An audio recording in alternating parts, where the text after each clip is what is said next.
It's now time for Talkin' Boxing with Billy C. It began as a podcast, went live on the net, and transformed into a full-blown empire. It's the only daily boxing talk show on the planet, hosted by the only guy with the balls to do it. Many have stepped into the ring. Many have tried to take the belt. And one by one, they've fallen. Another victim of the undisputed heavyweight champion of Boxing Talk Radio.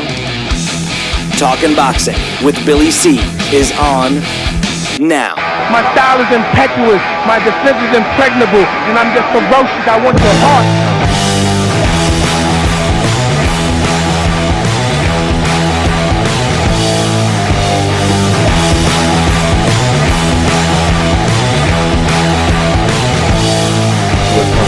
Live from the Billy C Studios in Lake George, New York. I'm Bill Caligiuri. It's time for the Billy C Show. Good morning, good day, good evening. I hope you're doing okay today.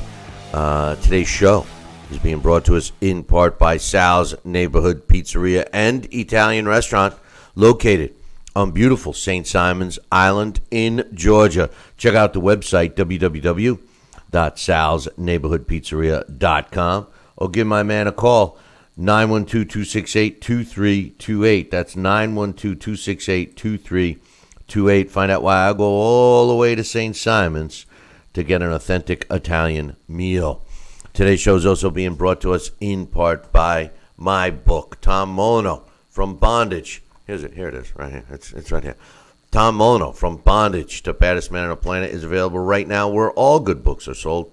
And you can literally get a copy of it right now while you're watching or listening to the show. Just visit barnesandnoble.com or amazon.com. If you're looking to get a signed copy, don't worry about it. Just go to our website, billycboxing.com, and click on the book. You can't miss it. It's all over the screen. Don't forget to write down what you want me to put if you get that. We have plenty of books. The shipment came in a couple weeks ago. We got caught up with everybody, so you've been waiting, now's the time. And, by the way, it's not too early to order Christmas presents. And the book fits right in the stocking, by the way. Coming up a little bit later on the show, we have an author of a new trilogy that's out on former manager and promoter Jack Hurley. The author John Oakes will be joining us in about an hour or so. So we'll get his take on that. Why he wrote it, all that happy stuff. Great trilogy. I recommend. Also, what we want to talk about today is yesterday we lost a boxing icon. Jake LaMotta passed away at 95 years old. And this was a guy that he made a huge impact on the sport of boxing during his time and even to this day. And I think that his blueprint on the sport of boxing will be forever something that we talk about for generations to come. His life was immortalized on the movie that won all kind of awards, Raging Bull. And I think everybody heard of Jake LaMotta because of the success of that movie. The beauty of Jake LaMotta, at least as far as I'm concerned, is I got to meet him several times, and he was a character. And although he was 95, I really was shocked that he passed. I always kid around. The older you get, you hear somebody pass away at an old age, and you say 95. Oh, geez, he was so young. He had his whole life ahead of him. But I honestly was caught off guard. I had no idea he was ill, which I still didn't think that he was ill. But he lived a full life. Joining me right now with his thoughts on Jake LaMotta is my partner in crime, Sal Rocky Senecola. And I know, Sal, it impacted you because as soon as the word got out, you reached out to me.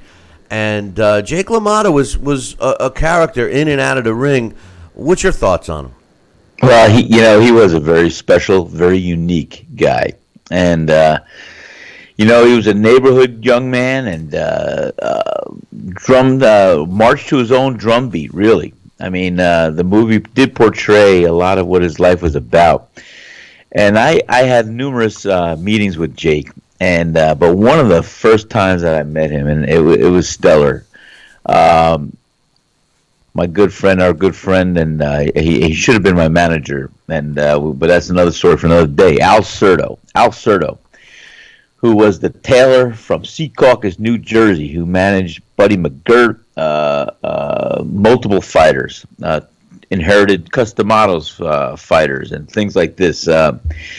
Al was a great guy, and he was a good friend, and this is when we were talking about my joining his stable and him managing me. He invited me to a lunch in Brooklyn where he was having to have a press conference with the likes of Jake LaMotta, Rocky Graziano, who I've known by that time already, and Joey Giardello, and a couple other guys. But I'm telling you this.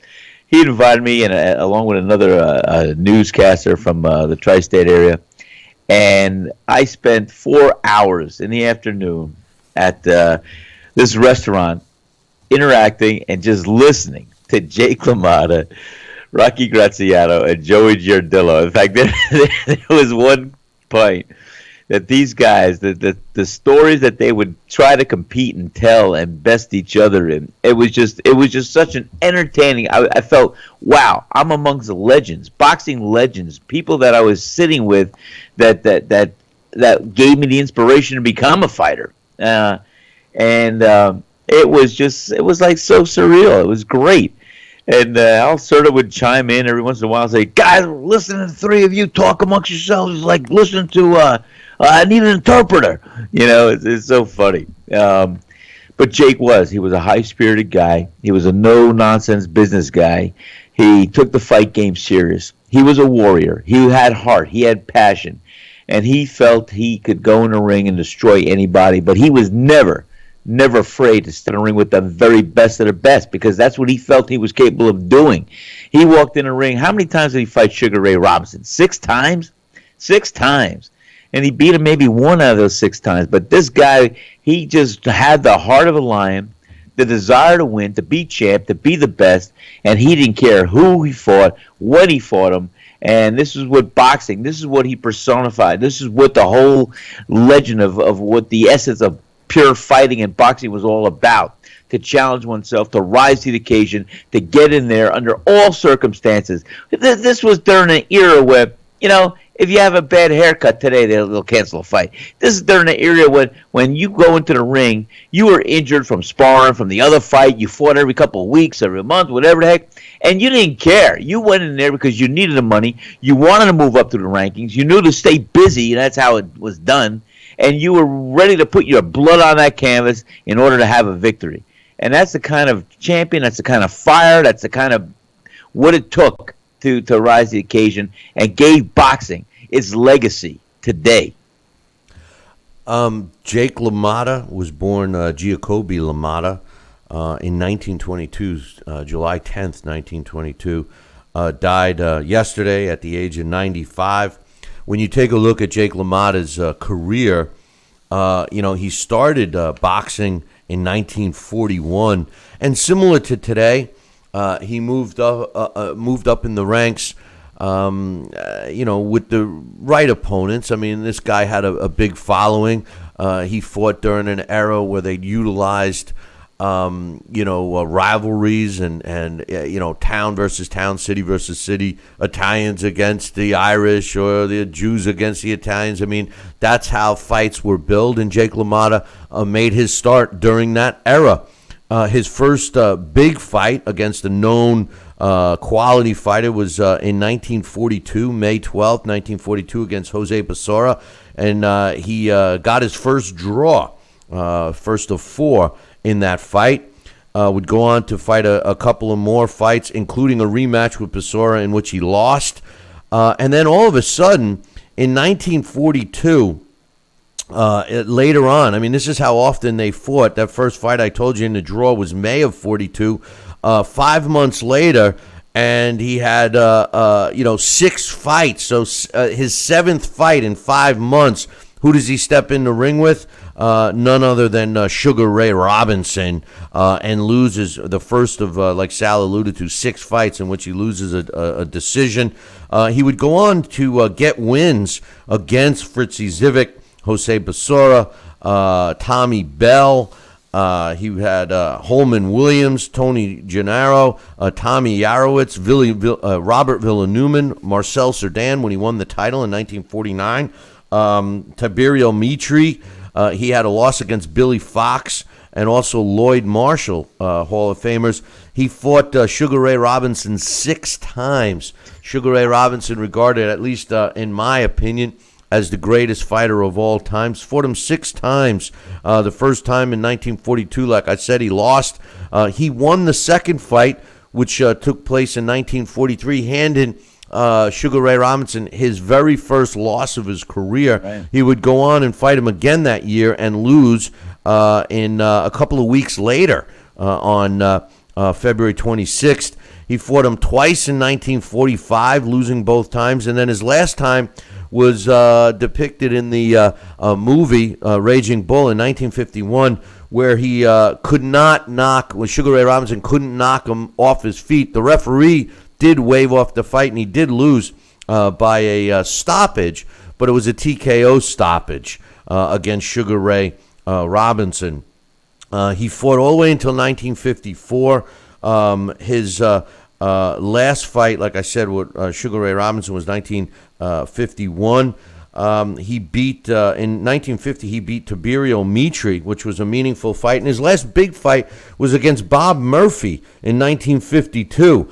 He did lose his last fight against Billy Kilgore, and he retired from boxing after that. But he never really left the sport of boxing because he was an important fixture at major boxing events. And like Sal said, he was a major character. I think boxing needs characters like Jake LaMotta, and it's something we haven't seen in a long time.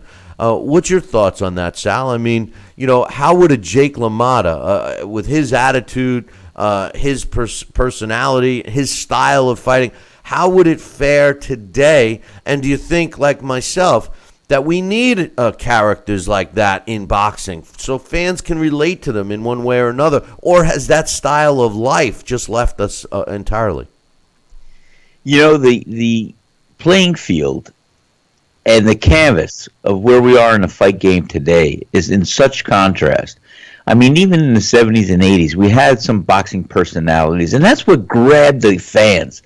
And like I said, Billy, we debate this all the time, and Dax hinted to it. One of the things I used to always say is not that boxing has died in the United States. It's just that now it's on a world stage. I mean, we have champions in every country that we can't even recall their names sometimes. Yeah, but it was always on a world stage. When Dax said that, it's always on a world stage. I mean, yes. Yeah. What I'm saying is that our shrinkage or dissipating a style or attention in fighters with those personalities. See, back in the 50s, 60s, 40s, 60s, and maybe 70s, you can go afar, maybe even 80s.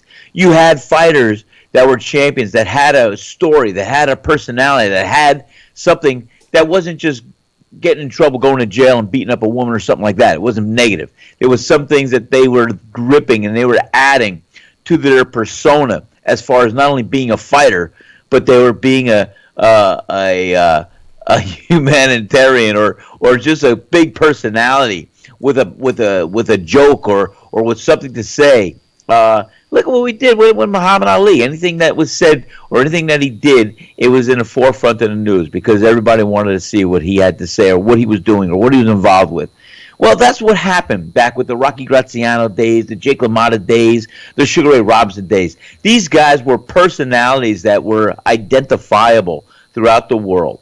And they were bigger than life because they're like little local heroes, but they continued, as you suggested, after they retired. They stuck around the boxing game. They were celebrated heroes, announced in the ring, which they barely do anymore. They took the time. These guys would shake hands with all the fans that coming to see the present day fighter while they were talking about the glory days that they had. They made boxing. They were an advertisement for boxing. They were part of the fixture of what boxing was all about. They were a family. They were a community. They were the essence of what boxing represented on a world stage, from what they could do domestically to the fan base. And that's gone. That's gone. Yeah, no, what I meant was, I think, Dax has said that a couple of times. What he meant, I think, and I hope, is that we have access to fighters worldwide now because of technology and stuff. But boxing has always been a global sport. Even though the United States got most of the press during the 40s, 50s, and 60s, and even 70s, boxing originated, it originated in the Greek times, but modern boxing, as we know it, originated in England. As you know, my guy, Tom Molyneux, fought in England 100 years after they started, but, it was more prominent overseas until the Civil War, actually, in the United States, when we're off track here. But the funny thing is, the reason why boxing started becoming a little more organized in the United States after the Civil War, yes, there were plenty of fights prior to the Civil War, but it became more organized, and the main reason was for fitness. At that time, meaning the United States, started being concerned with fitness, and bare knuckle boxing started to take hold in the United States. As far as Jake LaMotta, getting back to Jake LaMotta, he won the world title against Marcel Cerdan, and which was a French fighter, and they were going to have a rematch. And then Marcel Cerdan actually got killed in a plane crash on his way back to New York for the press conference to announce the rematch against Jake LaMotta. So, unfortunately, Marcel Cerdan never got that rematch. And the way they showed a little connection, I've told this story before, but a little connection that we have here with the show with Jake LaMotta and Marcel Cerdan, in a sense. In the movie Raging Bull, there's a scene where Marcel Cerdan, what happened was he kind of got knocked to the canvas during the fight and separated his shoulder and wasn't able to continue, which gave Jake LaMotta the win after 9 rounds. And in the movie, they were trying to get that fall just right. And the guy that was playing that role, the guy who was playing Marcel Cerdan in the movie Raging Bull, was an undefeated up-and-coming welterweight out of New York City at the time. I forget his first name, but his last name was Raftis. And they kept doing take after take after take. And finally, when they said that's the one that landed in the movie, this guy actually ruined his shoulder and never was able to box again. The connection that we have with Mr. Raftis is that his son, Eli Raftis, was the guy who did all of our T-shirts for this show for years and years. Now he's working with the Orange County Choppers, but Eli Raftis, give a shout out to my man Eli. But I always thought that was a great story because I think who was it? Scorsese did that movie. Scorsese, of course. He was trying to get it perfect, and as fate would have it, not only did he get it perfect, he ruined the career of Eli's pops. But in any event, the rematch never took place, and they also a fight that they really, really wanted to make and never took place was Jake LaMotta against Rocky Graziano. Yes, which I was going to get to. Go ahead. Yeah, another fight that they wanted to make that never took place due to injuries and scheduling, and one thing led to another, and both of the fighters went their separate ways. But aside from that, Jake LaMotta pretty much fought everybody that was available to him. And the other misconception about Jake LaMotta, and you can pick that misconception up by watching the movie, is that he really wasn't known as a power puncher. I mean, the guy out of 106 fights, he only had 30 knockouts. He had less than a 30% knockout ratio, which is I've always found fascinating, because when I think of Jake LaMotta, I think of a raging bull. I think of a guy that worked the body and viciously attacked his opponents. But when you look at the true statistics, he didn't have that many knockouts, Sal. No, he had a swarming style, probably similar to mine, but I mean, or mine similar to his, trying to emulate him. He was just a whirlwind. I mean, the guy was in shape. He was conditioned. He would come at you, and he would wear you down. It would be like trying to go through a gauntlet, and everywhere you turn, you'd see punches coming at you. And you try, can you imagine being a fighter in the ring, hitting Jake LaMotta with the best shot you have, and this guy keeps coming at you with this swarm of punches that's going to catch you eventually in one angle or another? No, he had conditioning, he had heart, he had an arsenal that he tried to deliver at all times. And you know what? He was very effective on a lot of levels with just getting those victories by wearing your opponent down and having you succumb to just losing the rounds. And his punches were, they didn't have punch stat back then, but CompuBox. But I am sure with the swarm and battery of punches that he would overwhelm his opponents with, that's how he won a lot of those fights. And Jake was a legend. And let's face it, I mean, I love the guy, and I know he's got fans throughout the world that really, especially after that movie, bit down and wanted to learn more about this unique human being who, like I said, he fought and he went through a lot of adversity, like most fighters do, like most people do. We face it every day. But he used his world stage and his canvas in a boxing ring, and that's how he set an example and what he wanted to paint as a story of his life. And that's beautiful, beautiful legacy. Hey, listen, we're going to take a short break. When I come back, I'm going to give some final thoughts on the late, great Jake LaMotta. So don't go anywhere. Billy C will be right back.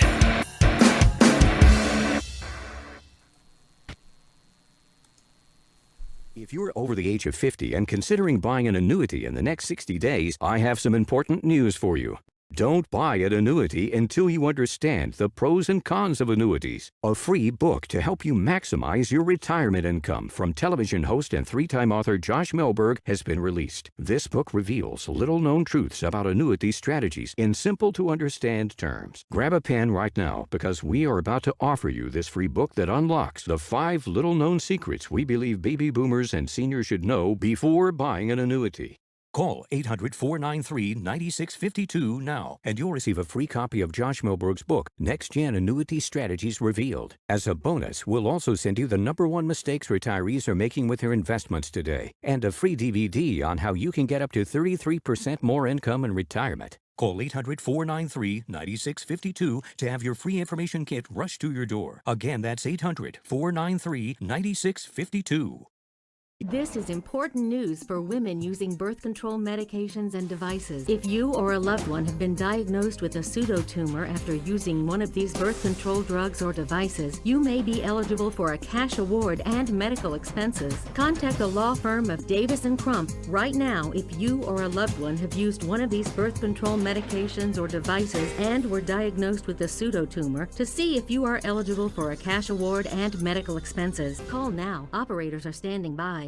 Listen to this important message. If you owe money to the IRS, you will want to hear this. Penalties and interest compound daily on your back taxes, putting you under a mountain of debt. Tax 10,000 has years of experience connecting people with tax resolution specialists. Working through the IRS Fresh Start program, they will handle all the necessary forms, and if you qualify, you may end up saving thousands of dollars.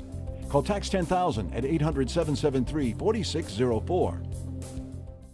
Are you currently on Medicare? In other words, do you carry the red, white, and blue Medicare card? If so, are you suffering from chronic back pain? If you answered yes, you may be eligible for a pain-relieving back brace covered by Medicare at little to no cost, shipped directly to your home for free. These medical-grade back braces are ideal for lower back pain, arthritis, spinal disorders, and other chronic back problems. Will you qualify for a medical-grade back brace? Call Back Brace America at 1-800-290-8300.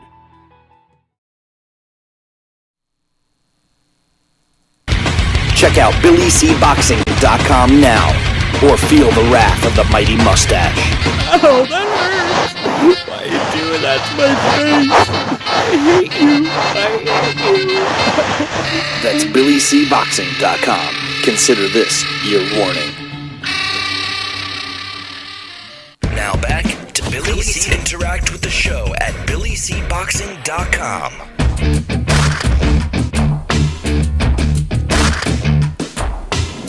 And we're back. You're watching and listening to the Billy C. Show. Glad you can be here. And we're remembering Jake LaMotta here at the first part of our show.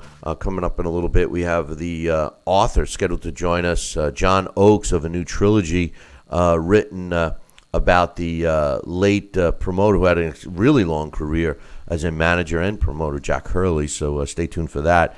But, the thing about Jake LaMotta is that, especially today, Sal, we got all of this concern of, injury and safety first, and nobody wants to get hit, nobody wants to fight anybody. And Jake LaMotta defied all those odds. I mean, his style of fighting, you could say what you want, but he wasn't exactly a defensive fighter. Took a lot of shots, took a lot of punishment. Prided himself on standing up straight, and to his dying day, had all of his faculties. Like I said in the opening of the show, I was kind of surprised that he even passed because, he was healthy. For a 95-year-old guy, he was in great shape. Last time I saw him at the Hall of Fame, known for wearing his cowboy hat all the time and being That's funny, right. quick with the jokes. Always had a beautiful woman on his arm, and he still All the did. time. He had, his 20th wife or something like that. But Jake LaMotta was the exception to the rule when it comes to getting any kind of injuries that would haunt him for the rest of his life, because he certainly lived a full life, didn't he? He did, and it's so funny. He was a personality. One of his favorite jokes, he would tell people was, "Yeah, I fought Sugar Ray Leonard so many times, I had diabetes." Or it's amazing I didn't have diabetes. Sugar Ray, that was the whole joke. He just had off-the-cuff things he would comment and say, but never was it out of any disrespect to anything. He was just always using some witty sarcasm. He had all his faculties, and that was part of it. This guy challenged himself. He didn't care.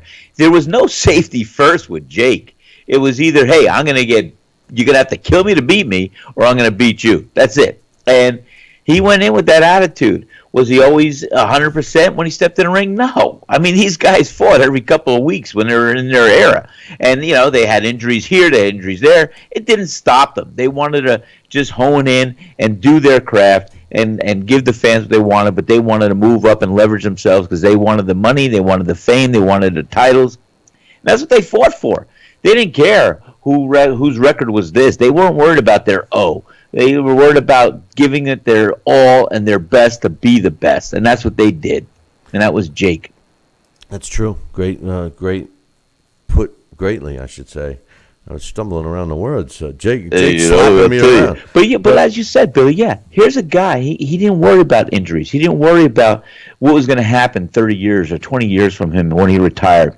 Of course, because a lot of it wasn't known, the effects of all that. We used to joke around, and even my father would say, "Hey, Sal, you continue with this boxing, maybe one day your friends are going to make you a little fun and call you a little punchy if you get, We didn't know what it really was all about until, of course, modern medicine had actually come up with their own diagnosis or own declaration of, hey, this is what this is caused by, and this is how it happens, and this is what it's going to do. But I still think that there are certain people that are predestined or predetermined to have more of a ability to stave off this kind of injury or this kind of thing because they're just built differently. And Jake LaMotta, if that case was ever to be true or ever to be used as an example, Jake LaMotta could personify that whole thing and a whole concept as an example, because this guy had all his faculties. I don't think his body was shutting down in any way, shape, or form from all those blows like it happens to so many other fighters. And he was quick-witted. He was always there. He was able to walk. He was able to do things. And here's a 95-year-old man who had a lifetime of memories and a legacy to pass on. And I think he even outlived many of his young wives and even some of his children or so. But God bless and God rest Jake LaMotta, who went down for the final count. And I'll tell you, he left a legendary story behind there for all of us to continue to talk about. The misconception from people that all fighters become punch drunk, or now, with the Parkinson's disease that Muhammad Ali suffered, how many times do people tell me it's because of boxing and everything else? And that's not true. What we've learned is that, anybody could come down with a disease like Parkinson. Michael J. Fox is a good example. Yes. Never took a shot to the head, never fought or anything like that.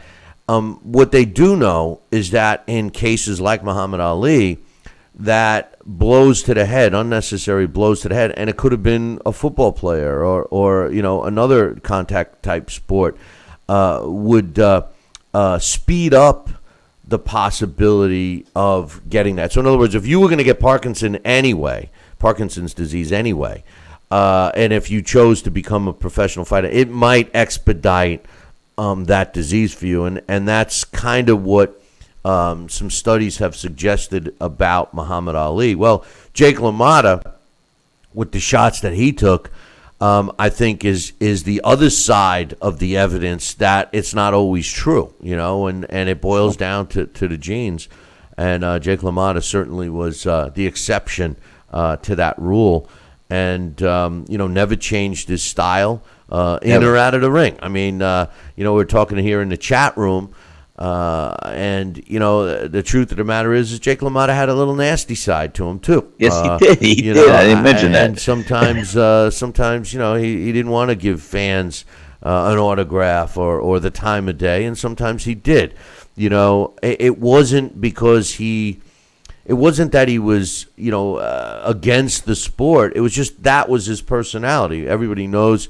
He's a little violent when it came to the females, but it is what it is. And Jake LaMotta was always Jake LaMotta. The thing that I respect the most about Jake LaMotta is that he never tried to pretend he was somebody else. He didn't try to put on a facade or a smoke screen and try to, tell somebody it was raining when the sun was out. He was Jake LaMotta. And you either accepted him or you didn't. There was no in between. And I think that's what I respect the most about Jake LaMotta, aside from his accomplishments in the ring.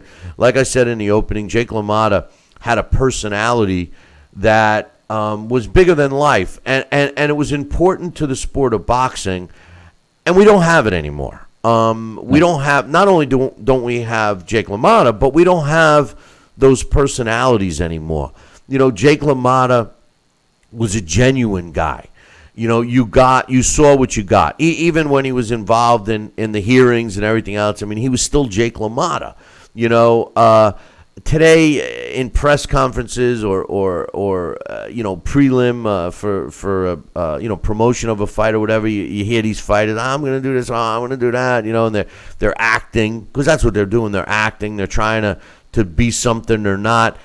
You never got that with Jake LaMotta. Jake LaMotta was Jake LaMotta all the time, good or bad. Hey, I'm Jake LaMotta, take it or leave it. And anybody in life that is just themselves and doesn't care what anybody else thinks, I respect, because I think that's important.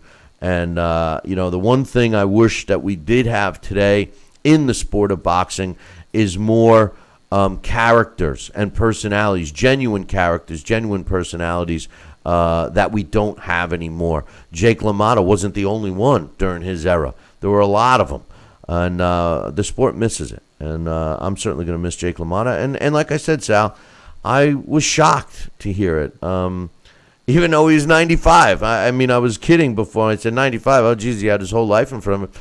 But I still was caught off guard, you know. And anybody, even if a loved one is battling an illness and you know it's inevitable that the time is going to come and the days are numbered, when it happens, you're still kind of caught off guard. But Jake LaMotta, I was totally caught off guard. I saw the clip, and then I was like, "What happened?" You know, and I had to look at it again. I was shocked, and I certainly feel a void today as a result of it.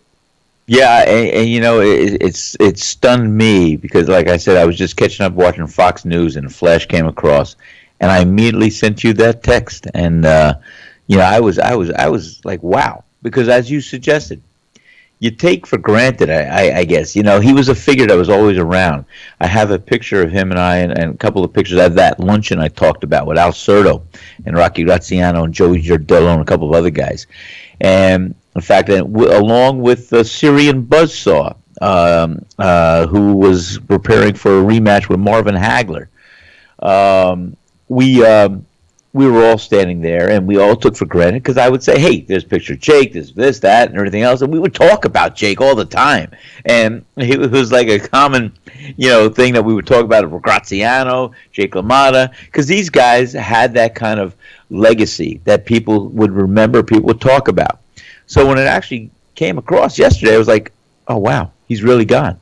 One of the last of the greats, you know, that we can recall and talk about.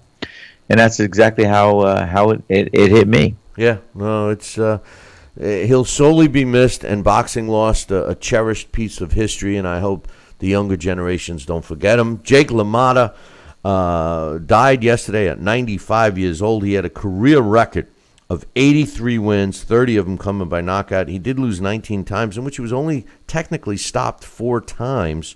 Never knocked out. Retired in the corner, was waved off a couple of times. He did have 4 draws, a total of 106 fights, 869 rounds this guy fought during his career, which started in 1941 and went all the way to 1954. He was a former world middleweight champion, and he was inducted into the International Boxing Hall of Fame in 1990. Jake LaMotta, rest in peace. You will sorely be missed. We're going to take a short break, and when we come back, we got some more news to talk about, so don't go nowheres. Billy C will be right back. Endless pools are an incredible alternative to traditional pools, making it easy and inexpensive to swim at home. Exercise year-round against a smooth current set to your desired pace and temperature. With our new underwater treadmill, you can walk or run without stressing your joints.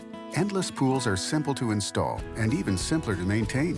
The water stays crystal clear with almost no chlorine. Call for your free idea kit and experience the freedom of swimming at home. Are you currently on Medicare? In other words, do you carry the red, white, and blue Medicare card? If so, are you suffering from chronic back pain? If you answered yes, you may be eligible for a pain-relieving back brace covered by Medicare at little to no cost, shipped directly to your home for free. These medical-grade back braces are ideal for lower back pain, arthritis, spinal disorders, and other chronic back problems. Will you qualify for a medical-grade back brace? Call Back Brace America at 1-800-290-8300. This is important news for women using birth control medications and devices. If you or a loved one have been diagnosed with a pseudotumor after using one of these birth control drugs or devices, you may be eligible for a cash award and medical expenses. Contact the law firm of Davis & Crump right now if you or a loved one have used one of these birth control medications or devices and were diagnosed with a pseudotumor to see if you are eligible for a cash award and medical expenses. Call now. Operators are standing by. Snacking has never been this exciting. At Graze.com, we combine wholesome ingredients with the flavors we all love to create over 100 exciting snacks, like these. We'd love to send you a Graze sampler box for free. Just go to Graze.com, enter the code ENJOY36, and we'll mail your free box to your home or office. Join thousands of Grazers already in love with our exciting snacks. So come to Graze.com for your first box free.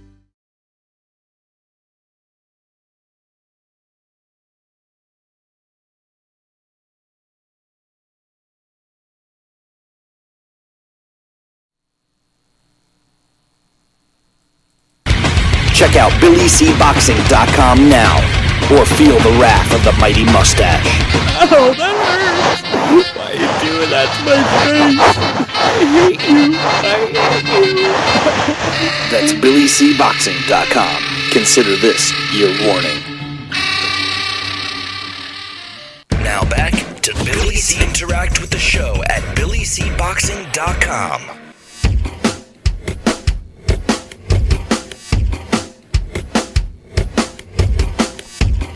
And we're back. You're watching and listening to the Billy C. Show. Glad you could be with us. And coming up a little bit, we're scheduled to have author of a new trilogy, John Oakes, on. Wrote a trilogy on former manager and promoter Jack Hurley, 60 years into the sport. So I'm looking forward to that. I'm here with my man Sal Rocky Senecola. And Sal, you know what I always say, right? I don't want to make excuses. But. Right. So we got one. We got one coming up. The butt? Yeah. Canelo. Big butt? Yeah. It's been reported from several sources that Saul Canelo Alvarez doesn't want to make any excuses, but he is claiming that he had injured his right hand in training camp, did not tell anyone, and went into that fight at not 100% to fight Triple G. We all know what happened there. One judge scored at 116. One judge scored at 115, 113. One had it even.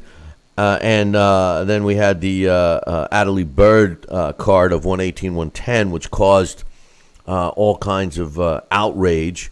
And like I said with Larry on the show yesterday, if that card even scored for Canelo was more in line with the others, I don't think anybody would have gotten so much, so uptight about it.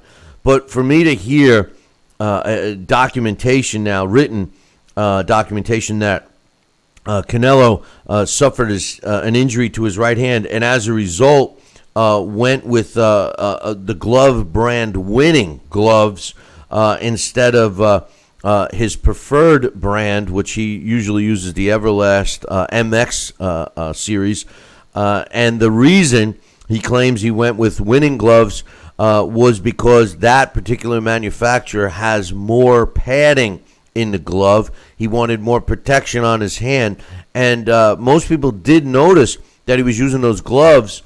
And they also relate that the fact that a lot of fighters use the winning gloves brand in sparring because of the padding.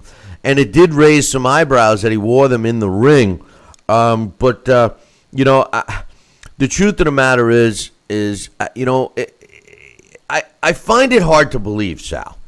And the reason why is because if you are going to have an injury, if you have an injury and you're in a fight similar to this, and I've used the example of the fight that took place between Manny Pacquiao and Floyd Mayweather, the biggest fight of Manny's career, and then he claims he hurt his shoulder after the fight. If you're in that kind of a fight, and it's the biggest fight of your career, regardless of the repercussions, fans upset, rescheduling a fight, etc., regardless, don't you have to go into that fight 100%? Don't you owe it to the fans, even yourself, to be able to give it 100%?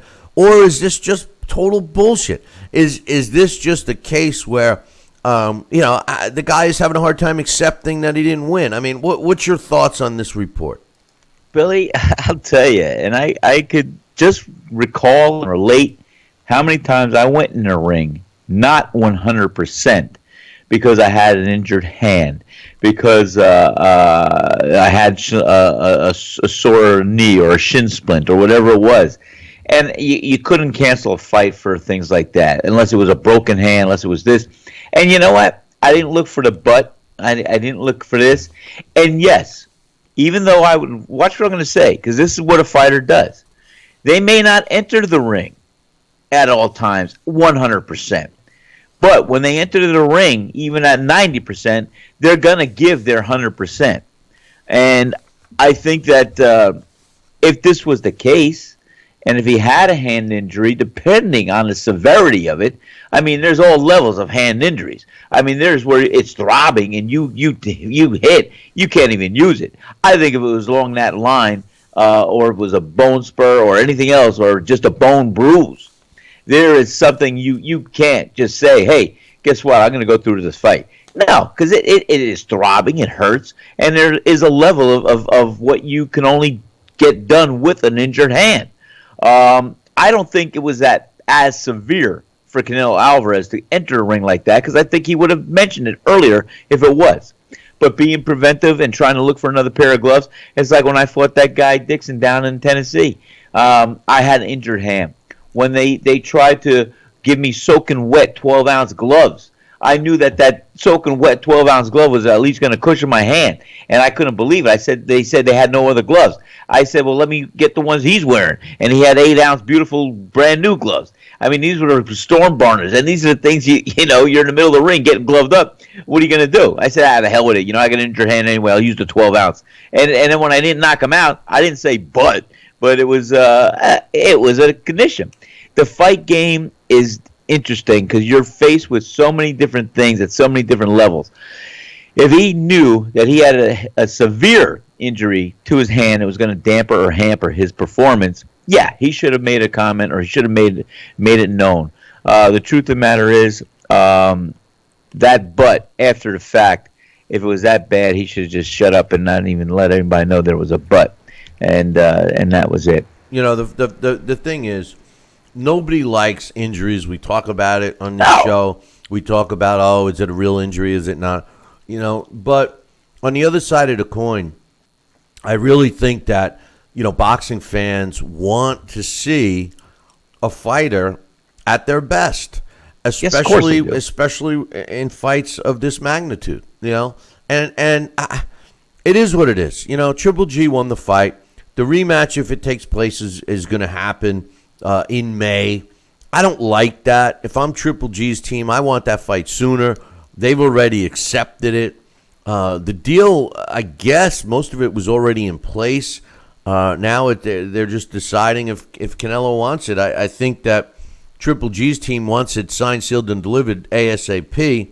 And if Canelo drags his feet, if I'm Triple G, I go to Billy C's plan. I go after Billy Joe Saunders, forget Cotto, and hang him up. But another bit of news, I love the World Boxing Super Series. I love the fact that, I specifically love the fact that it's dealing with the cruiserweight division because it's one of my favorite. It's one of my favorite divisions. I love heavyweight division, middleweight division, and cruiserweight division. I mean, the welterweight division is good too, but I like the cruiserweight division because it has a potential. The division has the potential of really giving us a lot of action, and it's basically the heavyweights of yesteryear. And for some reason here in the States, it just doesn't have the interest level or popularity as it does outside the U.S. But what makes it kind of bittersweet, the World Boxing Super Series is showcasing all the best cruiserweights in their series, and most of them have titles as it is. This weekend, the current WBA World Cruiserweight Champion is Junior Dorticos, and he's taking on Dmitry Kutuzov in a showdown that's taking place in Texas at the Alamo Dome in San Antonio. And there's no television for this fight. There's no U.S. television, which is absurd. You can't, and you guys never hear me promote other networks or websites or anything like that unless they pay us, on this show. But I am going to promote where you can watch this fight.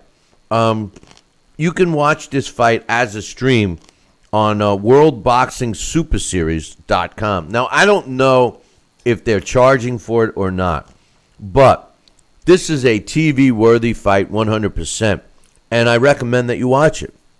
Let me know what you think. We'll be talking more about this fight tomorrow. Now, some other fights that are taking place this weekend as well.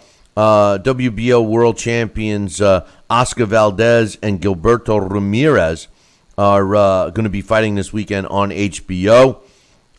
Jesse Hart is going to be on that card as well as he fights Ramirez, and Oscar Valdez is fighting Genesis Cervania, which both are going to be pretty good cards, pretty good fights, Sal. That's for sure. But we got a couple of emails, so I want to get started with that. First one is from my man Jesse. He's actually got two, and you're going to like this second one I just glanced through during the break. But Jesse's first one says, I read that Jake LaMotta passed away yesterday. It's hard to believe a legend like him was still alive. Can you talk a little bit about what he meant to the sport and the person he was? Well, we already did that, Jesse, so I'm sure you got enough on Jake LaMotta from Sal and myself a little bit earlier in the show. He says, how do you see Mario Barrios' progression? Is he learning how to box properly, or does he still need a lot of work? I think he should leave Hunter and go somewhere else. You guys all know how I feel about Virgil Hunter. He's not a good trainer. I don't know why everybody thinks this guy's a good trainer. But with that said, I think Mario Barrios is one of these young fighters that has it. You know how we're saying, sometimes a fighter, he just doesn't have it. You know, well, what exactly is it? You know, well, Mario Barrios has it. He's been moved along correctly. They have increased his level of opposition fight after fight. He's on the cusp of becoming a superstar. I am not a big fan of Virgil Hunter. I think he is probably the most overrated trainer aside from today's version of Freddie Roach. But have you had a chance to watch Mario Barrios fight, Sal? And do you think that they're moving him along correctly? Well, from what I hear about his career, yeah, they're progressing him along pretty well. And I haven't had a chance to watch him fight. I will do so because I like to see his style. And I'm glad, especially if he has what they call that it factor. That's great because I just don't want to know what the definition of is. Yeah, well, it is what it is. Okay. He says, how do you rate... yeah, I got you. He says, how do you rate the Ramirez versus Hart and Valdez versus Genesis fights? Genesis fights, are they made styles to be entertaining? Yeah, I do think that it's going to be entertaining. This falls into what we say about all these sanctioning bodies because... the justification for these fights are first of all, you got two young champions. Valdez is a quality fighter, and so is Ramirez. And I think that they both got opportunities because of the plethora of belts available. And then when you look at their opponents have worked their way up in contention in that sanctioning body. So from that standpoint, if you separate every single sanctioning body and every fighter that's a contender in those sanctioning bodies, they're all both of these fights are significant. The problem with that is you don't necessarily see the best contenders fighting the best champions. Are these guys, if we only had one sanctioning body, are both Ramirez and Valdez, are they champions? Are they real champions or are they contenders? Of course, they're real champions based on today's standards, but it always makes you wonder. And then you can't blame a fighter for fighting a fight when their sanctioning body that they have a belt to is ordering them to fight the guy that has earned that based on their own rankings. And the rest of the boxing public's like, well, who's this guy? Why is he fighting this guy? He comes out of nowhere. That's the problem. That's the problem of the politics of the sport. Sal, what do you think? Well, we know that. It's happened. That was the whole problem back, and I hate to bring it up, and stop me if you would like, but that was the whole thing, the fishy business between when Ray Boom Boom Mancini fought Dooku Kim. All of a sudden, this guy, this fighter from Korea, popped up as the number one ranked contender in the world, and out of nowhere, and not known to many people in the fight game, and all of a sudden he was fighting Boom Boom Mancini for the championship of the world. this has been going on. This happens. There's a lot of ways to get your fighter up there other than just going through the battery of opponents that would be the credible way to move up steadily. That's the fight game. It's the element. It is, Hey, it's not the cleanest whistle in a room, but hey, it works. It has worked, and it continues to work. Lastly, Jesse says, "Hey Billy, I heard that Kovalev." He says, "I heard that Kovalev has a smoking and drinking problem. Do you believe that? Based on his last fight, is he an arrogant fighter?" I don't know if he's got a smoking and drinking problem. He did say, "Is he arrogant?" To a degree, I would agree with that. I think that there is a language barrier, so his arrogance.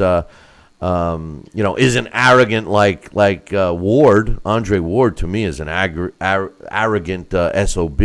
I know he says he's SOG, but I refer to him as a SOB. But I don't know. As far as the smoking and drinking problem, I have no idea about that. But the one thing I will say is that he made a comment about some of his reasons why he got rid of John David Jackson as a trainer. Now, John David Jackson had said that he quit. He was disappointed in Kovalev because he quit, and he felt that he just, didn't have the onions, so to speak, to continue. And Sal, you said the same thing, and I agree. I think Kovalev quit that fight. I think he quit that fight. He got banged in the belly, and he said that's it. He looked for a way to end that fight soon because this was not the same Kovalev that we saw that almost beat Andre Ward the first fight. And believe me, I could tell when a fighter had enough. He was looking for a way out of that fight that night. There's no question. And, I like you, I've lost a lot of respect. For Kovalev. But the one thing that he said, which makes me even more less respectful of him, is the fact that he said the reason why I got he was at least he wasn't talking smack. And John David Jackson never talked smack, and he kind of did about Kovalev. But what Kovalev said was he wasn't learning anything from John David Jackson anymore. And I found that an interesting statement, Sal, and here's the reason why. When you reach that level, are you really being taught new things? I mean, I don't know. I would think when you reach the level as a champion, and many regarded him as the undisputed light heavyweight champion, was beating everybody until he faced Ward. I mean, are you looking to learn new things? I'm thinking more, at least from my perspective, and maybe you could shed some light on it, but at least from my perspective, it seems like when you get to that level, what you're looking for in a trainer is continuity. So really the same trainer should be with you, and you're looking at fine-tuning certain things or putting together game plans and working on the execution of a game plan. If you're still in a position where you're learning things, I would be a little nervous at that stage of your career. Correct me if I'm wrong. I mean, this is something that you know more than I. What's your thoughts on that statement that he wasn't learning anything from John David Jackson? At that level and at that stage, as you suggest, a fighter is pretty much a complete fighter. There are things that trainers can utilize and recognize to enhance what you're doing and negate what you're not doing. That's the coaching end of it. That's the professional assessment of what you see you can get from a fighter. Well, you're doing this. I think maybe just look about delivering it this way, or stepping aside and watch that right hand here. And this is where you're getting caught there. You point things out. It's like like I said, and I hate to refer back. I got trained by some of the world-class best trainers in the world, including Lou Duva, Ali Stoltz, who was a contender back in the day, Don Turner, who I loved, and to this day I'll say is one of the greatest trainers ever, and Johnny Torres, and one of I loved them was Richie Giacchetti. These guys honed in, and I took a little bit from what they were showing me, and I developed my own style.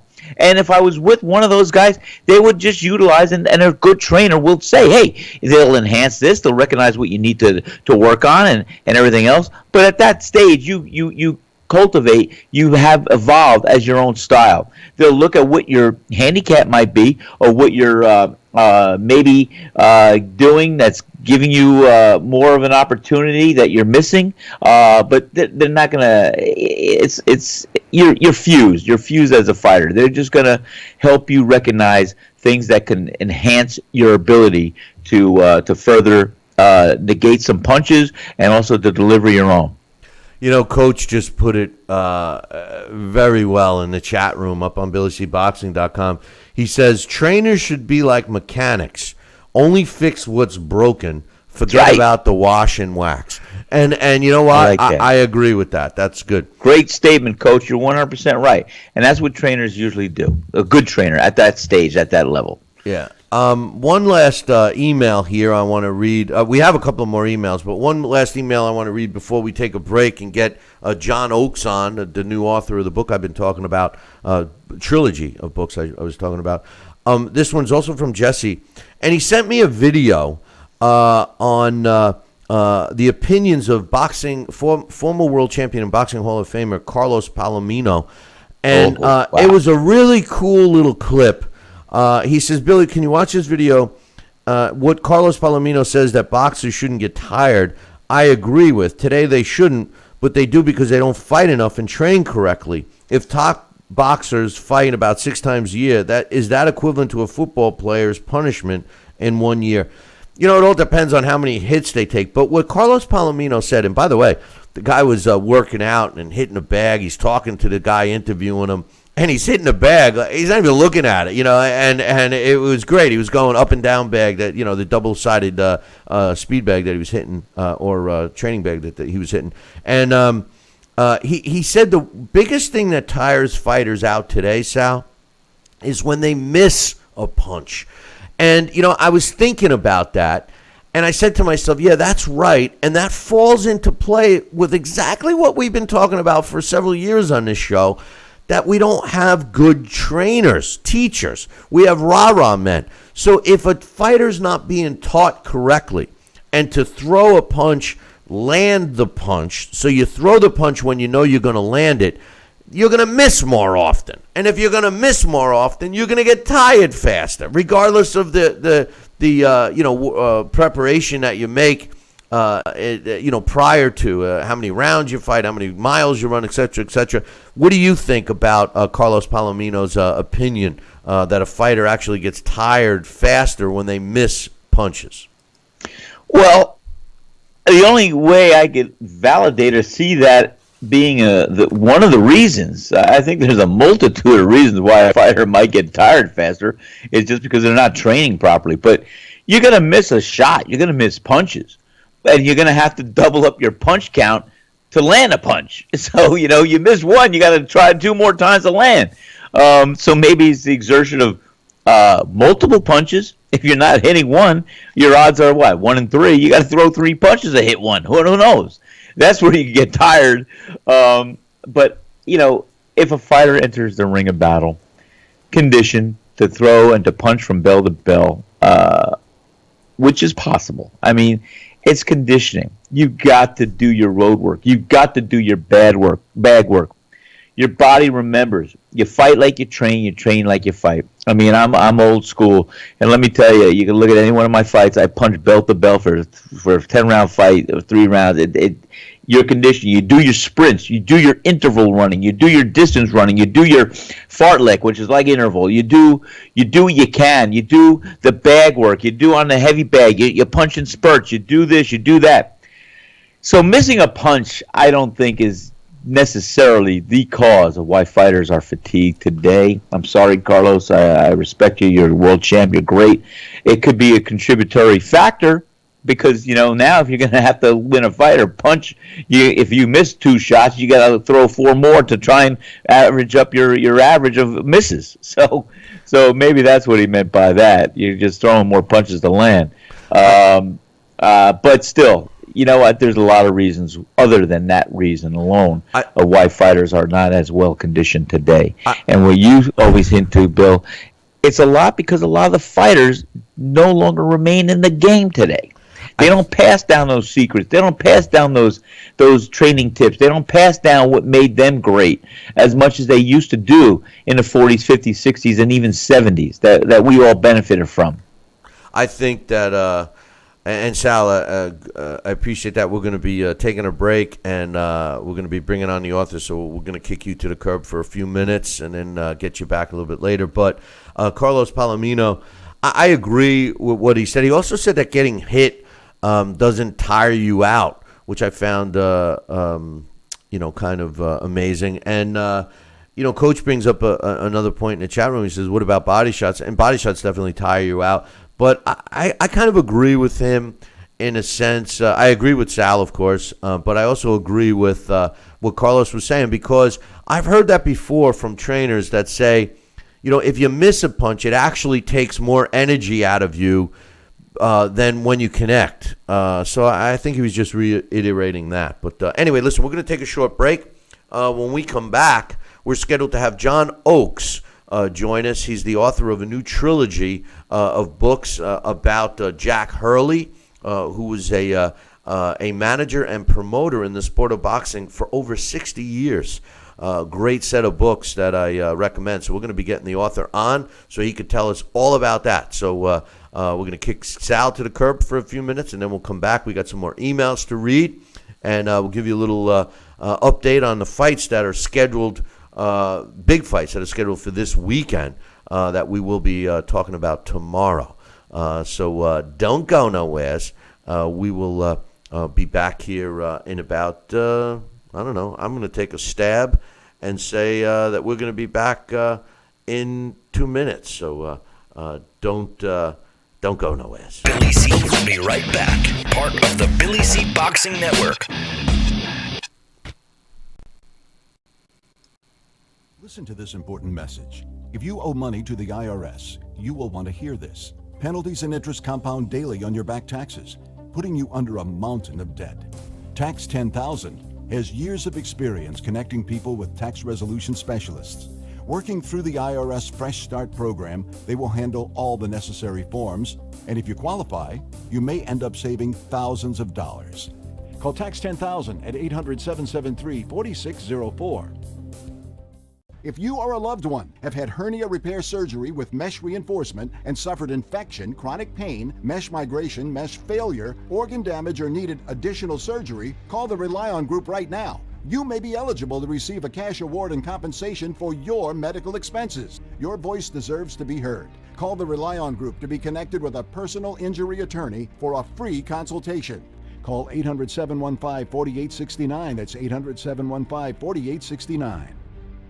Are you currently on Medicare? In other words, do you carry the red, white, and blue Medicare card? If so, are you suffering from chronic back pain? If you answered yes, you may be eligible for a pain-relieving back brace covered by Medicare at little to no cost, shipped directly to your home for free. These medical-grade back braces are ideal for lower back pain, arthritis, spinal disorders, and other chronic back problems. Will you qualify for a medical-grade back brace? Call Back Brace America at 1-800-290-8300. If you're over the age of 50 and considering buying an annuity in the next 60 days, I have some important news for you. Don't buy an annuity until you understand the pros and cons of annuities. A free book to help you maximize your retirement income from television host and three-time author Josh Melberg has been released. This book reveals little-known truths about annuity strategies in simple-to-understand terms. Grab a pen right now because we are about to offer you this free book that unlocks the 5 little-known secrets we believe baby boomers and seniors should know before buying an annuity. Call 800-493-9652 now, and you'll receive a free copy of Josh Melberg's book, Next Gen Annuity Strategies Revealed. As a bonus, we'll also send you the #1 mistakes retirees are making with their investments today, and a free DVD on how you can get up to 33% more income in retirement. Call 800-493-9652 to have your free information kit rushed to your door. Again, that's 800-493-9652. Hey, fight fans, check out KOFantasyBoxing.com. KO Fantasy Boxing is boxing's only trademarked fantasy game. Check it out, www.KOFantasyBoxing.com. select your own gym, your own fighters, track them through a season that can last from 3 months to a year, depending upon which league you join. You got to check this out, man. www.kofantasyboxing.com. Join it today. Again, www.kofantasyboxing.com, and tell them Billy C sent ya. Broadcasting in all corners of the globe, on the web and radio. He would scoff at the stretch of that man, I would think. Palla tagliata, messa fuori, c'è Pirlo.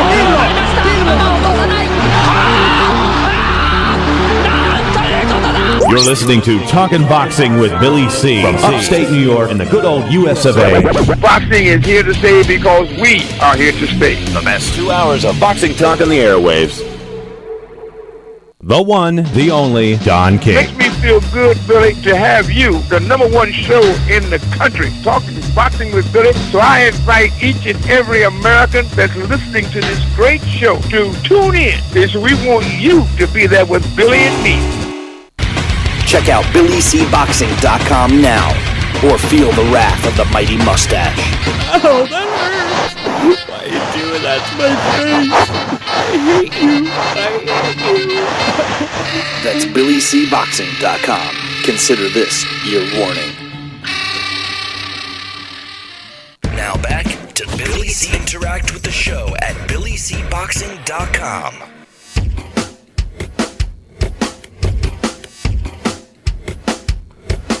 And we're back. You're listening and watching the Billy C Show. Glad you could be with us today. And speaking of being with us, joining us right now, I've been talking about this trilogy of books, I should say, during today's show.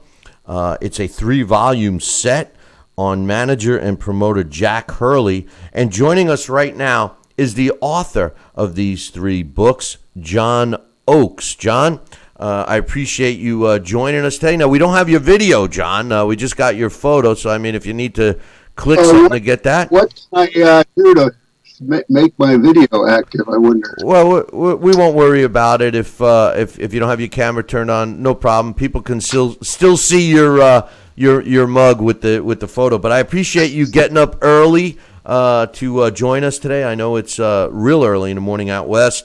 But great trilogy you have on promoter and manager Jack Hurley. First of all, give our listeners and viewers an idea of who Jack Hurley was. Well, Jack Hurley was a fight manager and a promoter whose career spanned the entire, what I would consider to be the golden age of boxing. That would be between World War I and that would be the Jack Dempsey era through the George Foreman era. That would be up to the Vietnam War. And his story is basically the story of boxing during those years. So I grew up following Jack Hurley in the newspaper during the course of his management of his last fighter, Boone Kirkman. And I gradually, because I was an avid reader of the newspaper, I gradually became familiar with his career. And when I had extra time after retiring, I decided I wanted to follow that career and to, at the same time, trace the history of boxing. The boxing from in 1917, that's about 100 years ago, and that's when Jack Hurley started managing. Boxing was still really in its infancy. And Jack Hurley came up at a time in Fargo, North Dakota, when boxing was technically illegal, or at least prize fighting was technically illegal. And his career matured with Billy Patrol in New York at just the time when Jack Dempsey and Gene Tunney were filling the sports pages with boxing, and boxing had come out of the back rooms and gone into the big arenas and stadiums. And then it continued after that in the 1930s when Billy Patrol retired, and then Hurley moved to Chicago and became the matchmaker at the Chicago Stadium, which at the time was the largest indoor sports facility in the country.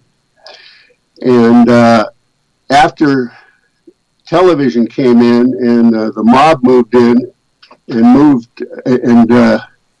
moved him out of the Chicago Stadium, he moved to Seattle. And when television took a temporary respite during the 60s, after it had been overexposed on the Gillette and the Pabst Blue Ribbon programs, there was a little blossoming in Seattle, and Hurley started promoting again, and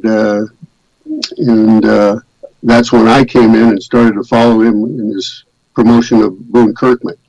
So what you have then is the history of television from, or the history of boxing,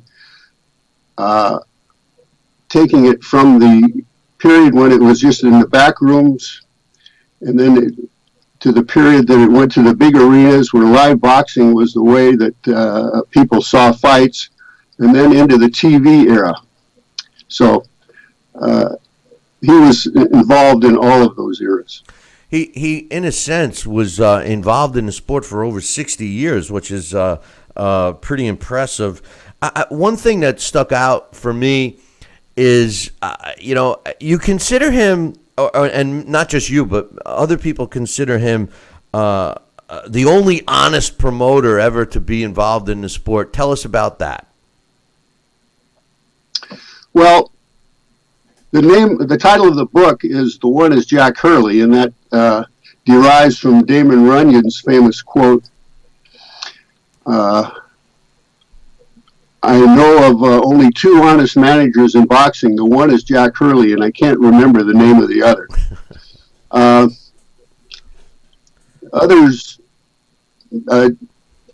Others like Dan Parker, who was kind of a muckraker for the New York Daily Mirror, echoed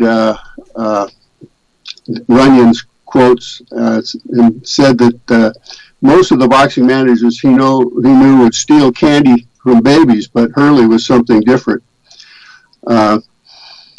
He had a code. He came up, his model, after his father died in a tragic railroad accident when Hurley was 12 years old, was Billy McCarney. And Billy McCarney was an affable Irishman, a kind of an odd, a strange person in boxing, because he was a college graduate, and he came to Fargo, North Dakota when Hurley was 15 years old, and he was managing Luther McCarty, who had just won the white heavyweight championship, the White Hope heavyweight championship. And Hurley, who had just lost his father, kind of latched on to Billy McCarney as a model. He met him. Luther McCarty was there fighting an exhibition after he'd won the title from Arthur Pelkey in 1913.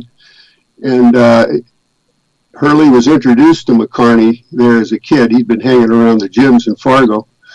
And Billy McCarney became his model, and McCarney was both a teacher and a manager and a promoter, and Hurley considered him to be a real professional, and so he modeled him both as a substitute father and as a boxing man. And McCarney was honest, and later, 10 years later, when Hurley, or 12 years later, when Hurley started managing and brought Billy Patrol to New York for the first time, McCarney had an office in New York, and Hurley worked in that office, and as a consequence, when he went to New York, he did not have to enlist it was a custom in New York that if you came from out of town and were trying to introduce a fighter from out of town, that you had to enlist the help of a New York manager. And Hurley, in essence, was able to bypass this through the efforts of Billy McCartney. And in essence, what that meant was that he was totally an independent man. He wasn't tied to owning Madden, who was a mobster who usually ended up owning a piece of any fighter that came into New York, at least any major fighter. So he had a boost from Billy McCartney that allowed him to start off on the straight and narrow, and then to continue that way throughout his career. I'm running out of time here, John, but I wanted to get your thoughts on the impact that you feel from all the research that you did to write these books. What impact do you feel that Hurley made on the sport of boxing, and do you still see that impact today with today's version of the sport? Well, that's a many-faceted question. I have to kind of work it through. Well,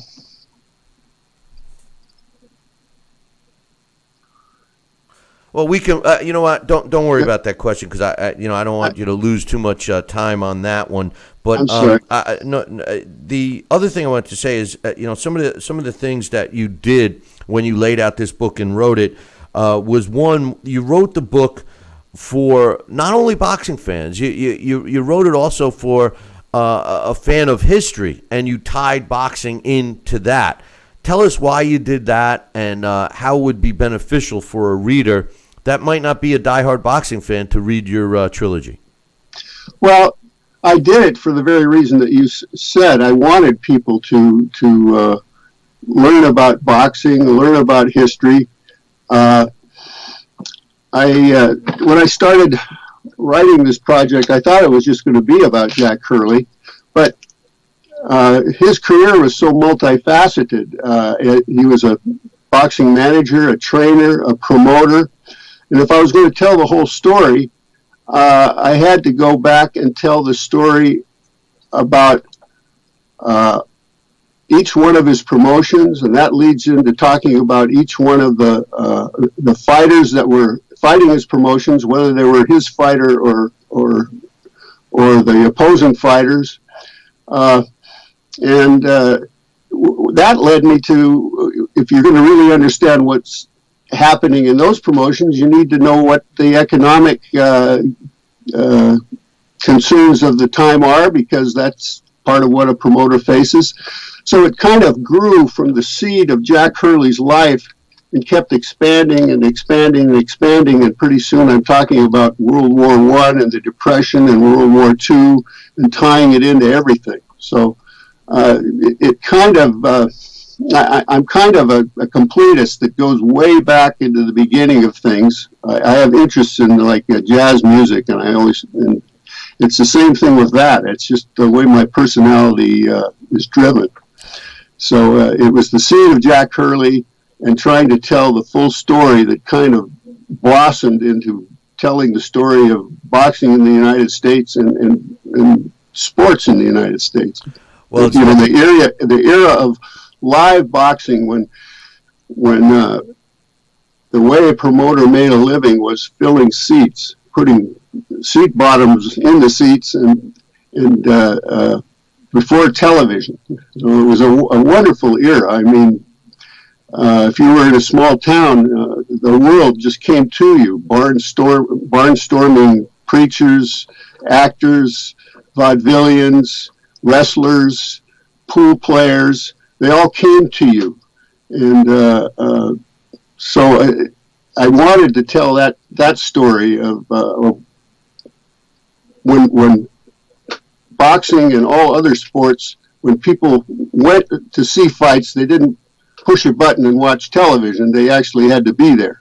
Right. That's when promoters actually promoted. I always refer back to the bare knuckle era when it wasn't even legal for boxing, but yet they would still have 10,000 people show up. They used to sell tickets without a date, a location, who was fighting, and they'd still have 10,000 people there, which I thought was amazing. And you certainly did a complete set here. I have the books displayed here on our set, and there's no room. I mean, you did such a great job doing these. One last thing I wanted to ask you was, you wrote the book with something in mind where a reader, which I thought was pretty intelligent. You wrote the trilogy. Let me rephrase it. You wrote the trilogy based on the fact that someone didn't necessarily have to read the first one first and the second one second and the third one third, although that's your intent. But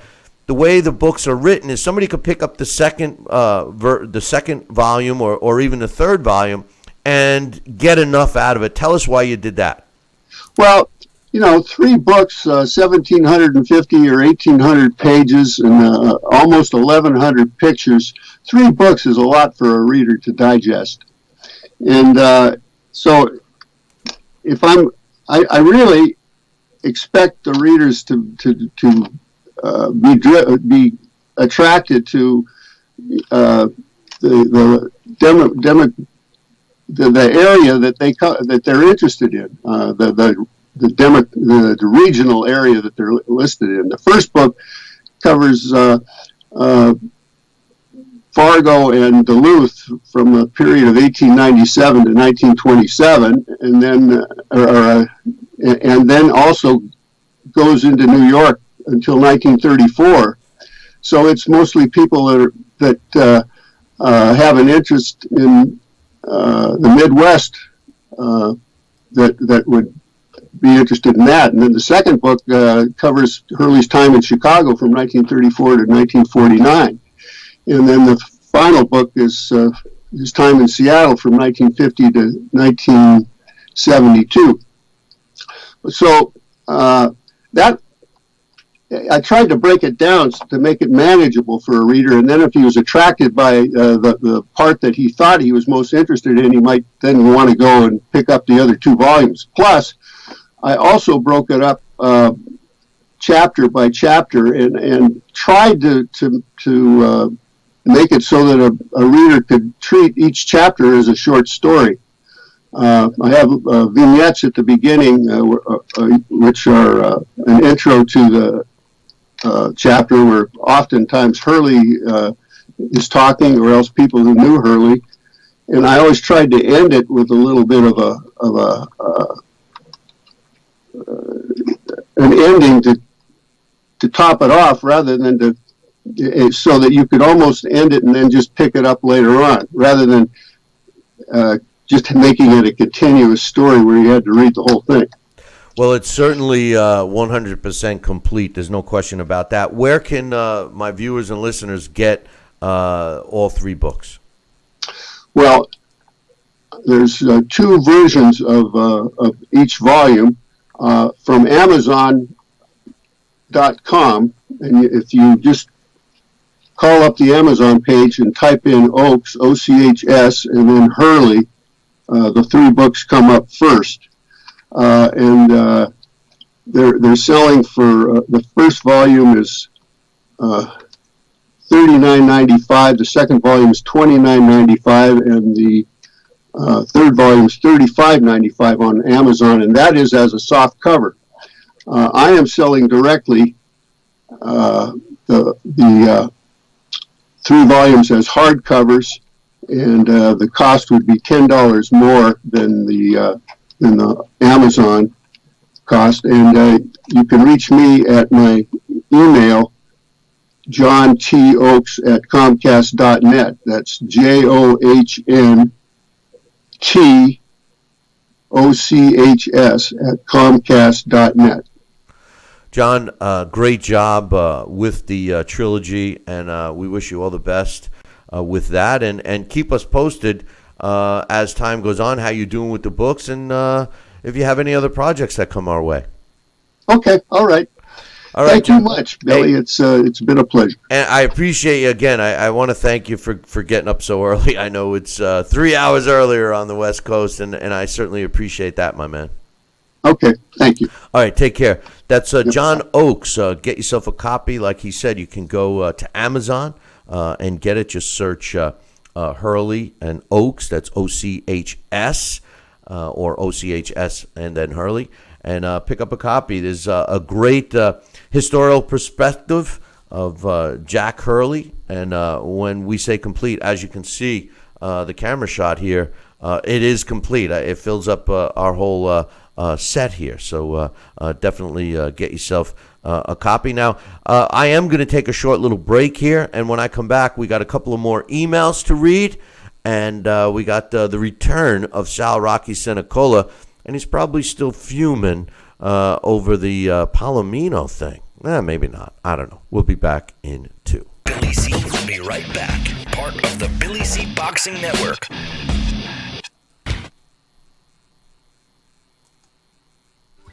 Snacking has never been this exciting.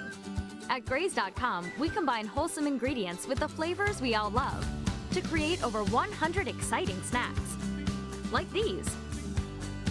We'd love to send you a Graze sampler box for free. Just go to Graze.com, enter the code ENJOY36, and we'll mail your free box to your home or office.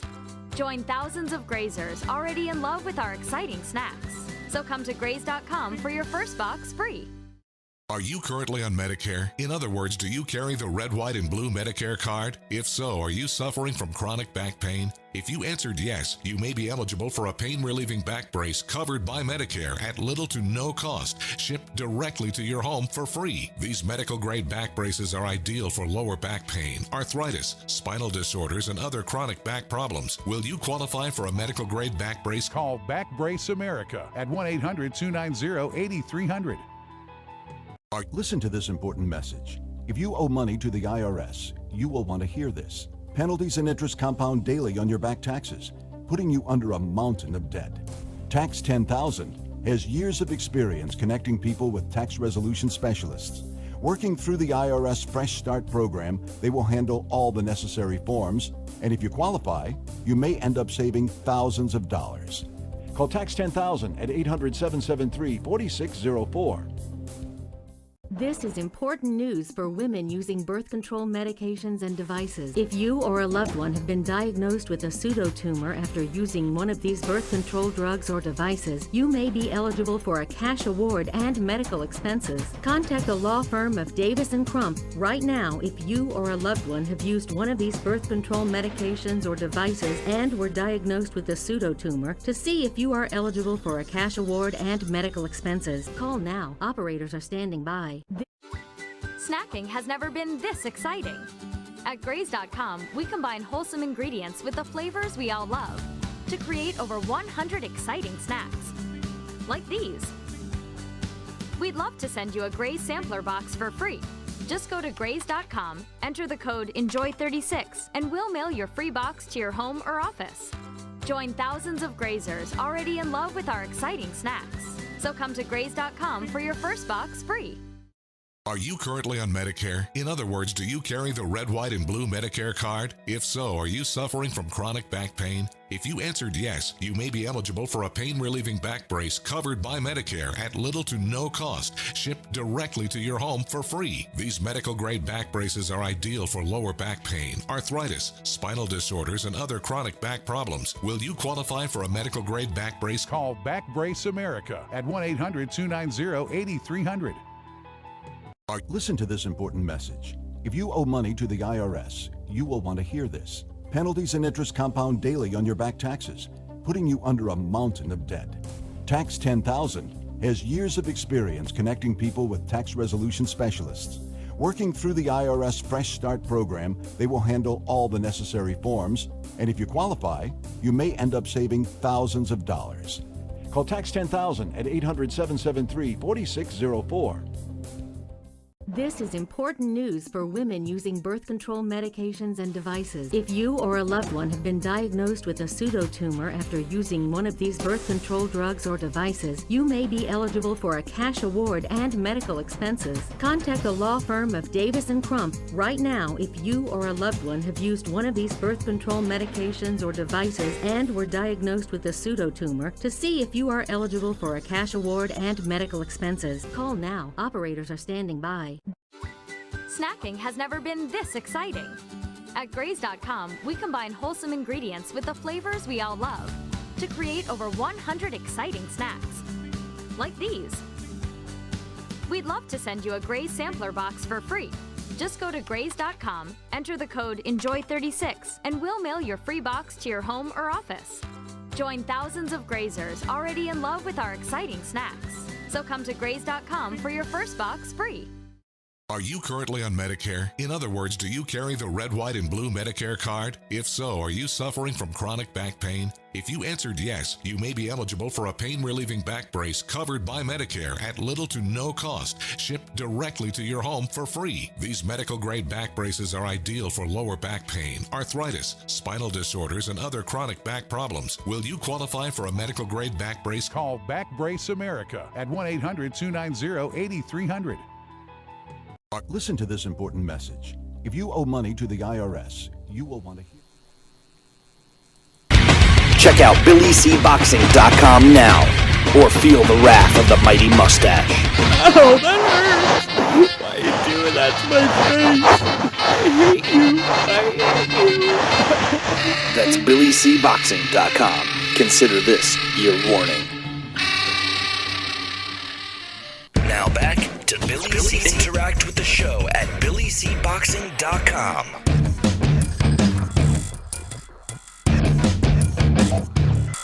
And we're back. You're listening and watching the Billy C. Show. Glad you could be with us. And joining me again is my man Sal Rocky Senecola. And Sal, we got a couple of more emails to read.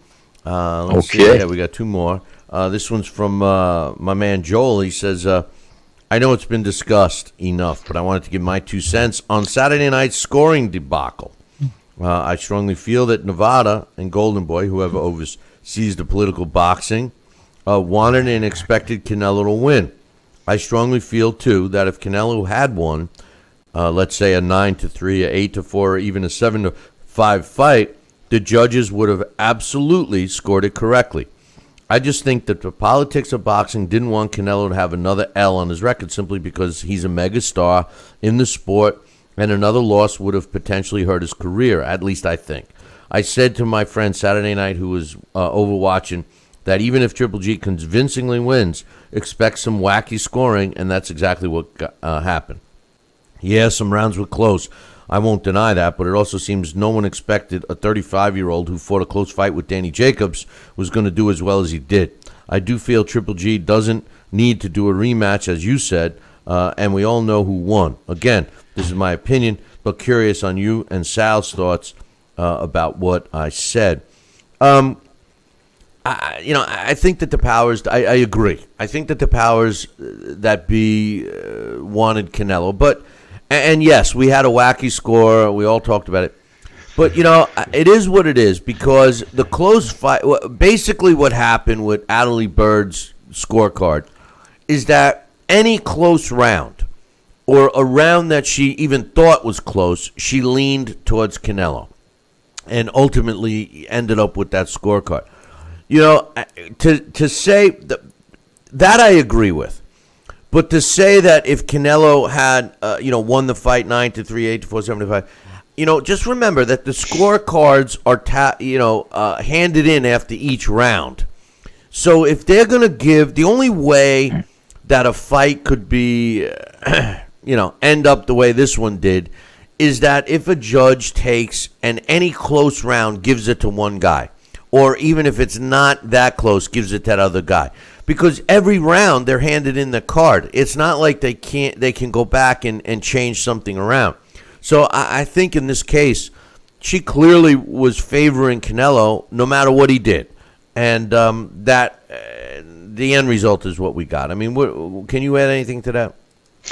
Well, I think the email was dead on, and I understand exactly, and I agree exactly to what he was suggesting and saying. And Billy, I think you are correct too. But I now the score that she submitted, doesn't that reflect that she saw Canelo winning 8 out of the 12 rounds? Is that what it did? No, more than that. No. She scored 118. Right. 118. I had at 116, 112. That's 8 rounds to 4. And I will tell you this, she had a 10 rounds to 2. And you know what? That again, that's out of the solar system. That never. You would have to. That was definitely. There was something going on there, Billy. Let's call a spade a spade. That did not happen. That fight was not that fight that we all saw. Okay. That the millions saw. Well, even if you lean, which I did, I leaned in favor in certain rounds, and I gave them to Canelo.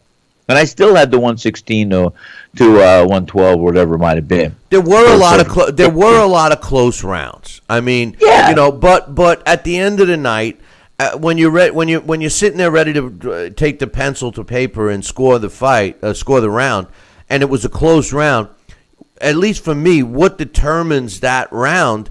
Larry said it best.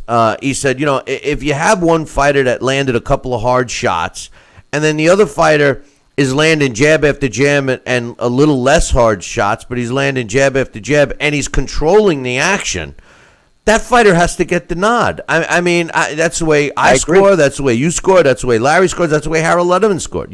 So I think that, again, the outrage here was the fact that her scorecard was so out of whack with everyone else's. Again, if she scored the fight 115, 113, or even 116, 112 for Canelo, I don't think we have the outrage that we had.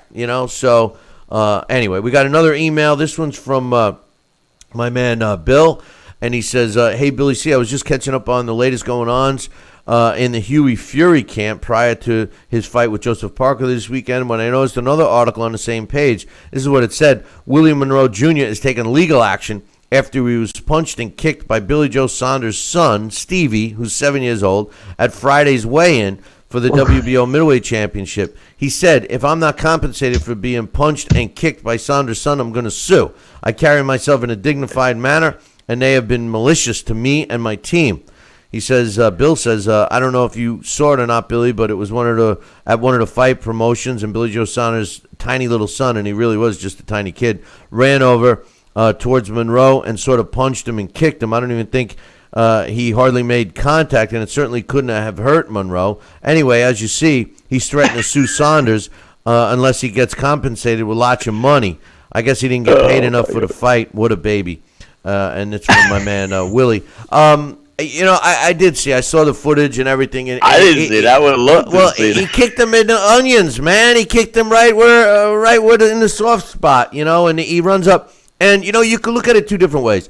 I'm going to tell you how I looked at it, but was it part of promotion? Was it part of trying to get it? Yeah, it was. Was it a little comical? Yeah, but, at the end of the day, first of all, if you're going to bring your kid to a press conference, or in this case it was the weigh-in, I think, I think you do. I think Willie Monroe has a point. I don't know about suing, but I think he's got a point that, you got to handle yourself in a professional manner.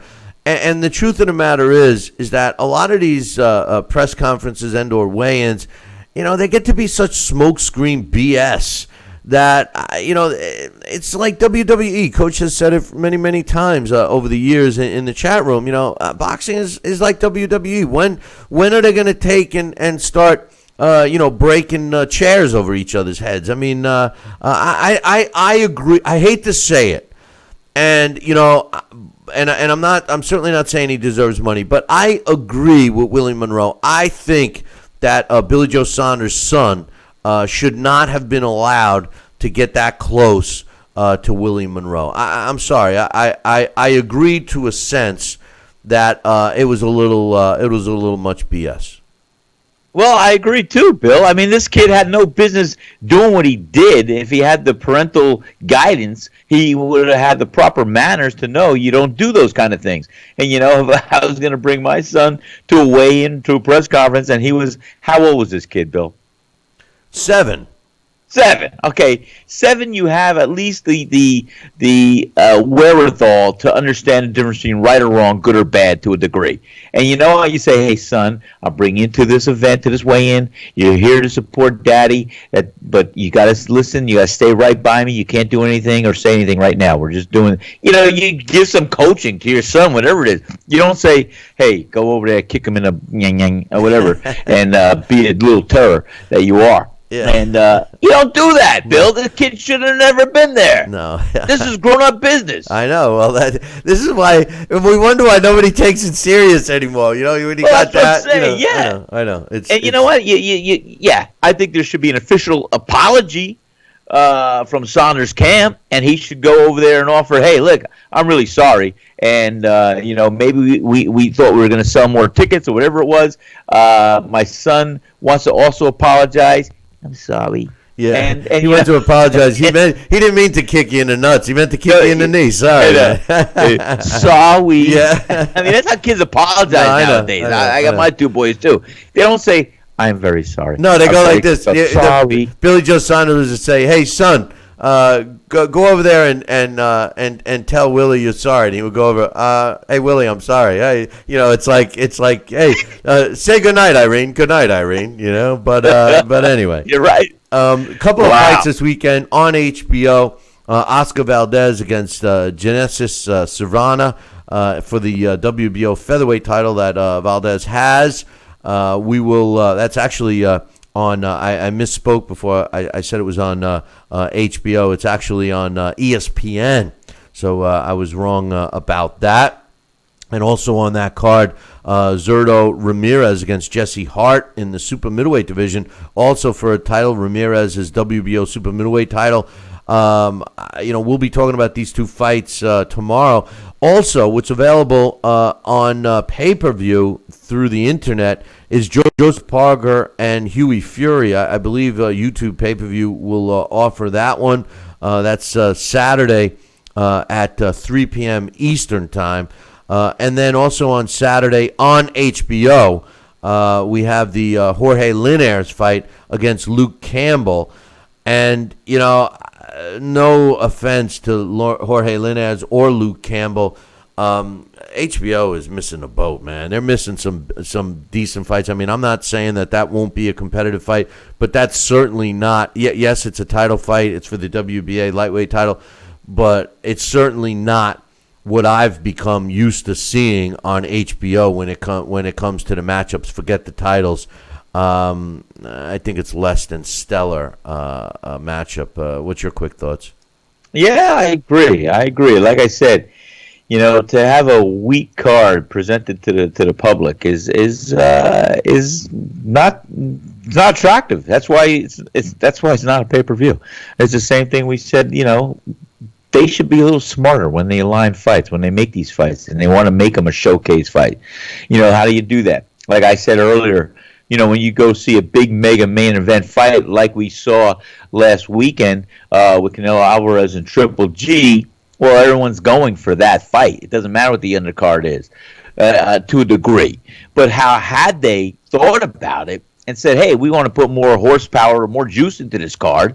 Let's showcase David Lemieux. Let's do this. Let's do that. Let's get other contenders that might vie for the same title one day." That would have been a hell of a catalyst, a hell of a way to showcase a mega card. But they put some of these fights together today, Bill. I don't know why, how, where, and when. But they do not put the exercise or the formulas together that we saw in yesteryear. No, what we have today is, unfortunately, the people that are making the decisions, the execs, the suits, if you will, at these networks, they don't know the sport. They look at the records, they see an impressive record, they see a title, and they go, "Okay, this must be a good fight." And that's the problem. It's really not any kind of rocket science. The simple fact that we have a sport, professional boxing, that allows non-boxing people to run it. And then the simple fact that there are so few true boxing fans out there that now the people that make those decisions, they make a decision for sports programming, in my opinion, based on a lot of what they like. And that's why boxing is sinking. The internet saved boxing to a degree because it opened up those doors. Like for the Joseph Parker Huey Fury fight this weekend, a lot of people are going to be able to watch it on the stream if you like to watch fights on the stream. But anyway, it is what it is. It is what it is. Educate the fans and the public out there a little bit too. When they put a fight card together to make it a bona fide, realistic, logistic fight card, they have to make up that's accumulation of rounds. You have to have a certain amount of rounds on a fight card. So that means they got to look for their championship. They got to look for a semi-windup. They got to look for a preliminary. They got to look. So that also comes into play. What are they going to put and where are they going to fit the pieces to have the amount of rounds that's going to be a valid card? Correct? Oh, of course, but I'm talking, but on those TV cards, those are already the main events. The commission requires X amount of rounds, yes, but they're filled in with the undercard. But Yes. my point is just simply the TV execs. You could have a fight between a guy that's got a record of 25-8 against another guy that's got a record of 32-9, and it would be a great fight, a fight of the year. And they won't even consider it because both of them have, 8 and 9 losses respectively. So that was my point. They don't know the sport. This is why all of a sudden you get a guy. He comes in from, another country that nobody, even myself, hasn't heard of. He's got a 25-1 record, and they're putting him on because they go, "Ooh, 25-1. He must be good," And he fought nobody, But anyway, go ahead. Okay. It would be like today. Sorry, thank you for recognizing my hand. Putting a Jake LaMotta in a big fight where he had 9 losses already. What do you have? A total of 18 losses? I mean, they're gonna think, well, he's the B side. Let's do this. Forget about it. Yeah. He wouldn't survive it today. How do you not put a guy? Yes, he had 19 losses, but how do you not put him on? But anyway. I know, that's what I'm saying. They don't know the game. No, that's they don't know the sport. No, that's the whole point. On this day, September 21st in 1948, a guy we mentioned today, Marcel Cerdan, knocks out Tony Zale in the 12th round to win the world middleweight title, and that took place in Jersey City, New Jersey. Marcel Cerdan was a really good fighter. It's unfortunate that not only his career but his life was cut short. On this day in 1985, Michael Spinks, the Spinks Jinx, wins a 15-round decision over Larry Holmes to win the IBF World Heavyweight title. It took place in Vegas. On this day in 1985, Bernard Benton wins a 12-round decision over Alfonso Ratliff to win the WBC World Cruiserweight title. It took place in Vegas. On this day in 1974, Perico Fernandez wins a 15-round decision over Lion Furuyama to win the vacant WBC World Junior Welterweight title. It took place in Rome. And finally, on this day, September 21st, in 1955, the late, great Rocky Marciano knocks out Archie Moore in the 9th round to retain his World Heavyweight title, and that took place at Yankee Stadium in the Bronx. This would be Rocky's last professional fight. He retired at 49-0 with 43 knockouts, and he was elected into the International Boxing Hall of Fame in 1990. And by the way, just for the record, the 49-0 record has not been broken because it was made specifically for the heavyweight division. So keep that in mind. That's just my opinion. Hey, on tomorrow's show, we will be doing a breakdown and giving you our predictions on the major fights scheduled for this coming weekend. But until then, make sure you tune in tomorrow morning. Same bat time, same bat channel. Until then, ciao, baby. Dun